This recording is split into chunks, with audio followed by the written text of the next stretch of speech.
Okay, we are here with former Razorback basketball coach Nolan Richardson on a very special day for all of us, and Nolan too. Nolan, when you found out that they were indeed going to put your name on the court, the vote was unanimous by the Board of Trustees. What was your first reaction when you heard? Well, you don't go into the coaching profession thinking that one day your name's going to be on the basketball court.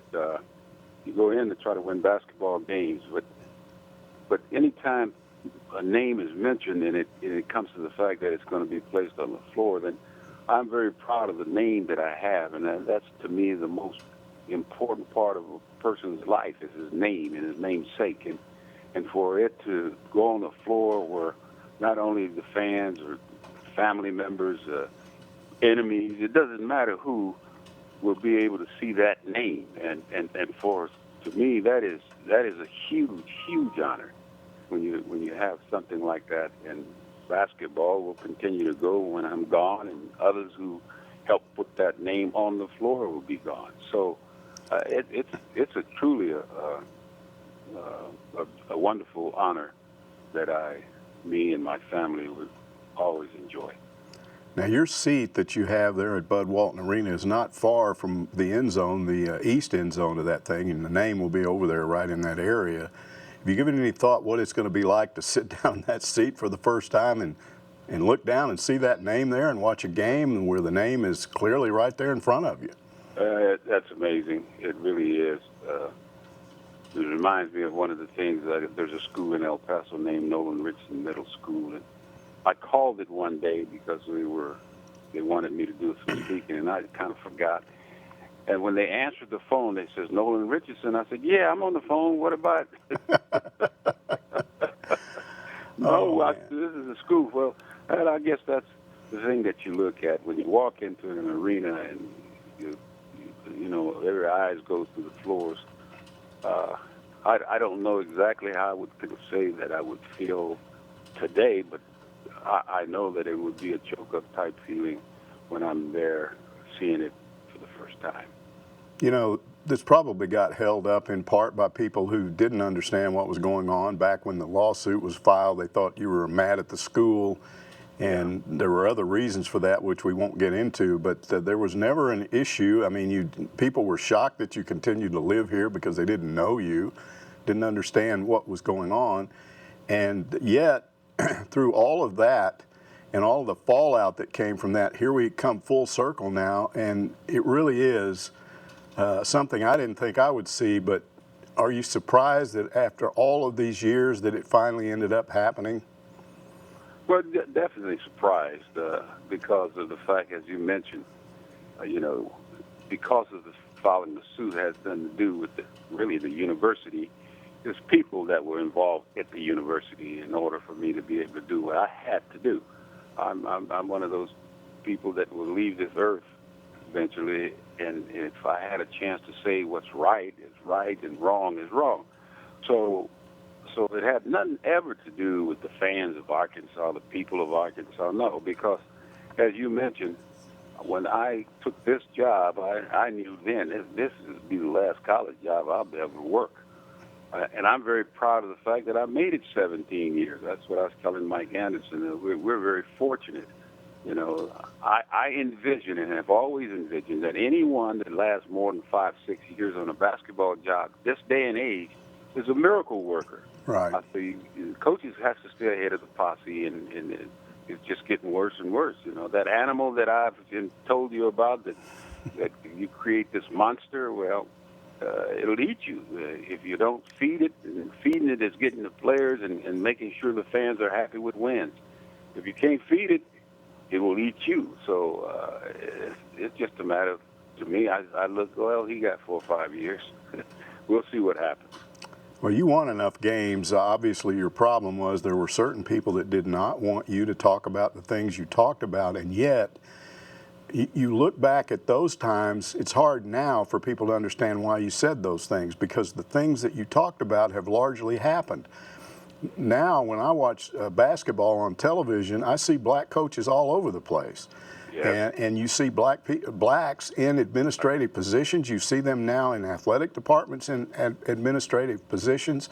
It's Right. not uncommon anymore, but you fought for that. What does it make you feel like when you know that it might have cost you your job initially, but you changed a lot of things, not just at Arkansas, but all over the country?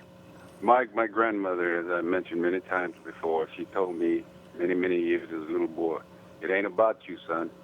It's about what you can do to help those who look like you become better. So when you go hit the baseball, you hit it with everything you've got. When you go play basketball, you fight it as hard. And you fight the things that are not right in this country. You fight it as hard as you can. And if you don't, you will go to sleep one day and say, man, I had a chance to try to do some things to make people understand that we're all human beings.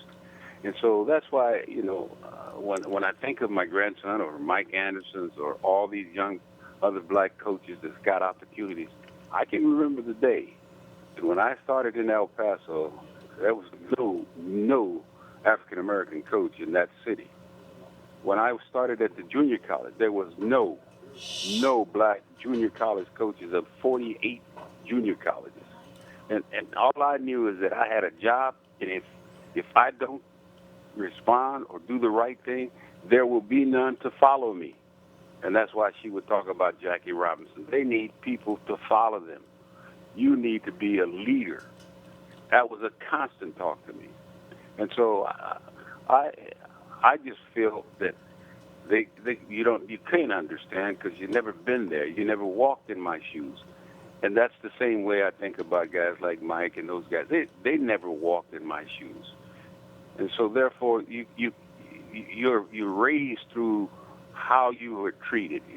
I couldn't go to a movie. I couldn't go to a skating ring. I couldn't go in to the swimming pools with those who were not black. I mean, it was a way that there was a chip on your shoulder. I was the only black on the team that couldn't go to Louisiana and play in a basketball tournament because of the rules. And so you got all those things, and then you look across the way and you're looking at the black kids that are playing, but they're not going to have a job. Why? Because they're not hiring you.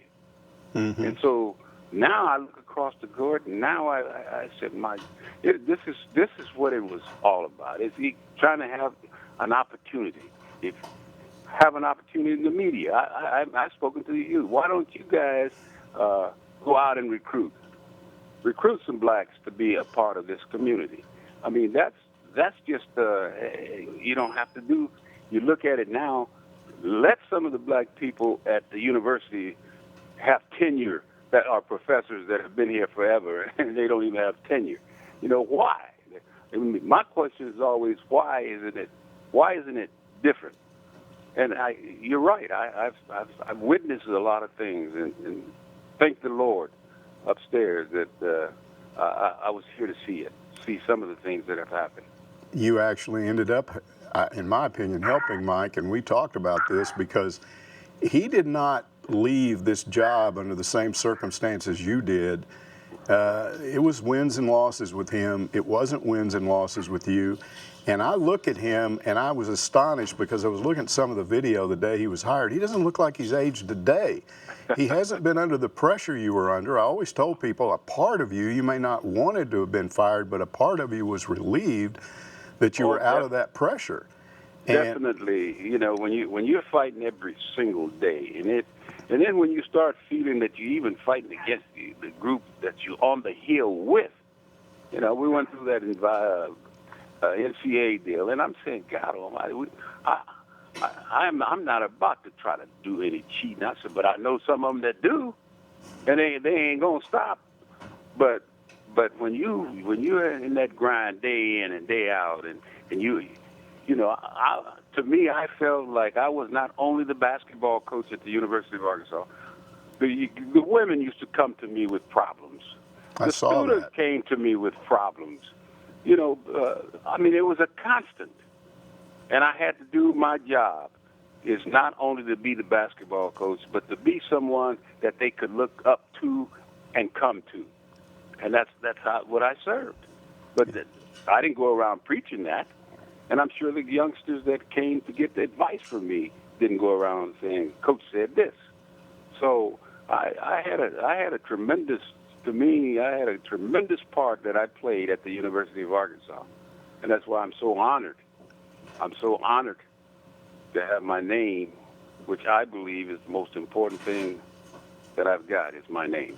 I used to talk to you before practice every day. There was a period of maybe 20 minutes before it Right. started, and we'd talk about a lot of things. And a lot of times you'd say, excuse me, because you'd see somebody, a student over by the tunnel, and you knew they wanted to talk, and you'd go over and talk to them for a while. And when people brought this thing up about you having that so-called honorary title, which you thought should actually have a meaning, associate athletic director, there should be meaning to it. And people said, well, what did he think he was going to do? And I said, well, I don't know, but he could have kept office hours up there just to talk to students, because he had an ability to relate to student athletes that a lot of guys don't have, and people don't realize how often student athletes don't feel comfortable talking to their own head coach. There needs to be somebody at the athletic department that they can go and sit down and talk to and know that whatever they say is between those two, and you could have done that. Well, Mike, you could see those kind of things, but those who are higher up didn't see.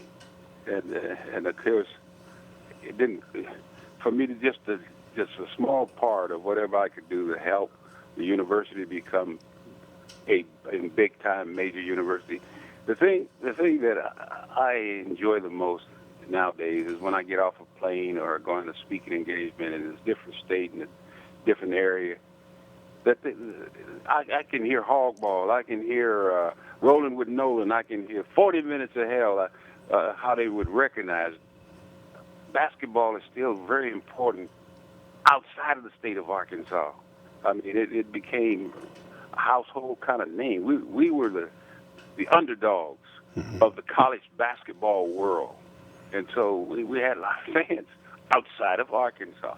And it's still that way. You'd be surprised how much we still carry on the outside of Arkansas. You know, we talked about Mike the other day. He's a young 60. He's fit. He's healthy. He certainly can coach again if he wants to. I've got to believe that he'd have a good chance of getting hired at a school where the coach was fired for cheating, because as one of his assistants told me a couple of years ago, he said, Mike doesn't violate rules that aren't even rules. He has his own rules, and if something doesn't fit those rules, even though it has nothing to do with NCAA rules, he won't do it. So he's pretty squeaky clean, and I would think if you want to turn your program around, he's a guy that's proven he can win, but he can win without cheating. Absolutely. You said everything exactly who he is. Mike is not a vindictive person. He's not a cheater. He's a hard worker. He believes in what he's doing. I mean, you know, we've had many talks about what needs to be done. And I said the only thing, Mike, is that the hardest part is that the bar was set so high for you here. Was. And that's because of what we were able to do when you were here with me. And anything is not acceptable, even though they don't realize that we won one national championship in 100 years, maybe. Right. And how could you be saying that we got to win another national championship? If they come every 100 years, you won't be here, my man. And so the best thing to do, of course, is what I try to do, is play the best I can and do the best I can with what I got. And I think, and I thought Mike did that. And the next coach will, again, I think the next coach has to fit the job. I had a couple of guys in mind that would fit it so good. So, but this is not an easy job. Everybody thinks about the facilities and all those things. They're great. They certainly help everything. But boy, that personal touch of a kid wanting to play for you, or his parents who know you, or they make a total difference when you're not a cheater. One of the names, I guess, at the forefront right now is still, his team is still playing, Kelvin Sampson. And I know he came to your golf tournament, I think, a few times. How well do you know him, and what is his coaching style? What do you know about him? Kelvin Sampson is the best kept secret in the United States of America. And I'm going to tell you why. I met Kelvin many, many years ago when he was at Washington State. Have you ever been to Pullman? No. Hey, that day, Pullman is, if you spit, you're outside of it. That's where the University of Washington. Yeah, it's in the State, desert. Washington. People think anything in Washington is trees and mountains. It's out in the desert. It's out in the desert. And for him to be able to win out there, I was a JC coach at Tulsa University. I knew about Kelvin. I'm saying, how can he win out there? And then he moves to Oklahoma. He recruits men, tough guys.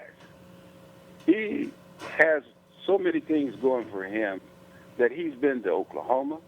He's been to Indiana. He's been a major college coach. He goes to Houston. Wherever he's been, he's going to win because of the way he plays and because of the way he's been able to recruit. And he's a no-nonsense guy. We play and have some fun on the golf course, but this guy's no nonsense.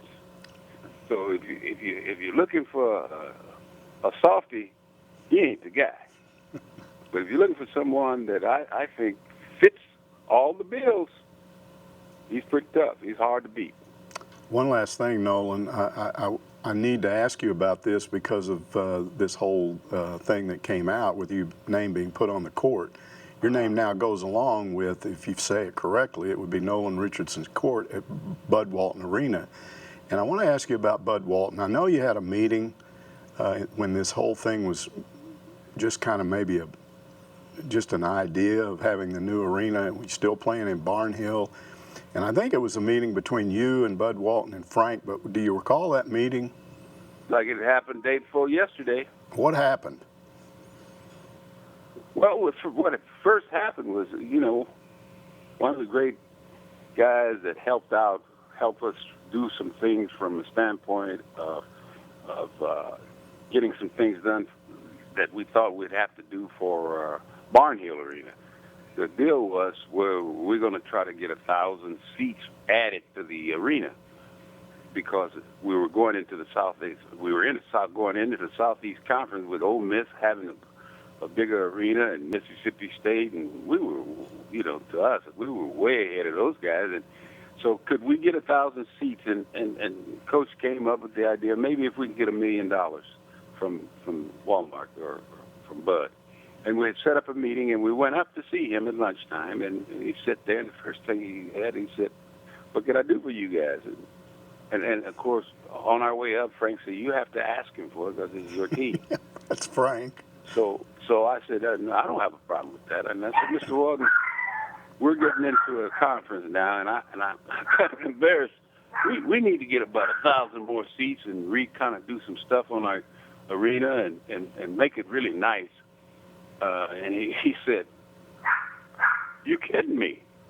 And I said, but then I kind of said, oh, boy, what did I say? He said, what is it going to cost? I said, about $1 million. He said, Frank, this guy's program is way better than what we got up there.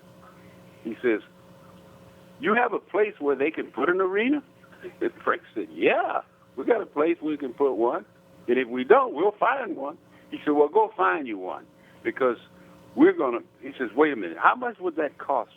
He said, I hate to tell you this, but at least $30 million. He says, get it built. We'll take care of that. And those were his words. Yeah. Whether I've heard so many different stories, but he said, we'll take that. You go get it built. Find a spot and get it built. And the story I always got was that it wasn't big on the idea of naming the arena after him. He accepted it, but it wasn't a big deal to him. He also got a skybox, which he never used. He always wanted to sit down, right there with the fans behind the bench. He was a very unusual man. He's right. The coaches were saying, okay, the skybox deal. Nah, I don't care. But he would put your name. No. We don't need to do that, Frank. The first game that was ever played was a red and white game in that gym, and I had him against Tyson. I used to have guys come up as honorary coaches in the newspaper against the Fives, against the Scribes, and stuff like that. Well, that year was him. I had to call him every other day before he would accept it. No, I don't want to do that. No, I don't want to do that. I said, yeah, but that way you can come to pregame meals and you talk to your players. I'll help pick your players for you. We went round and round. He finally said, okay, I'll do it, Nolan. I'll do it.